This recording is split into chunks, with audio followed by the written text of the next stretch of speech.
Well, here's that turbo that I showed you yesterday. I'll lay it down. It's probably better if I lay it down. You can see that there.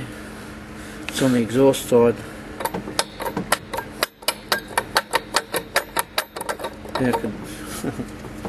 And you want to know what caused it? Well, there it is, right there.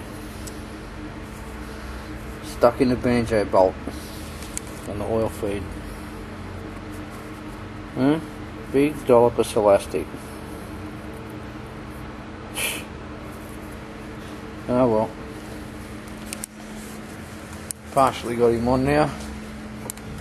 That's the replacement one we put in. Just got to hook the exhaust up.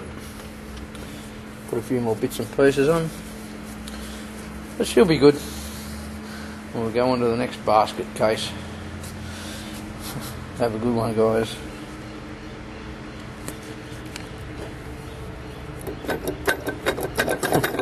Awesome.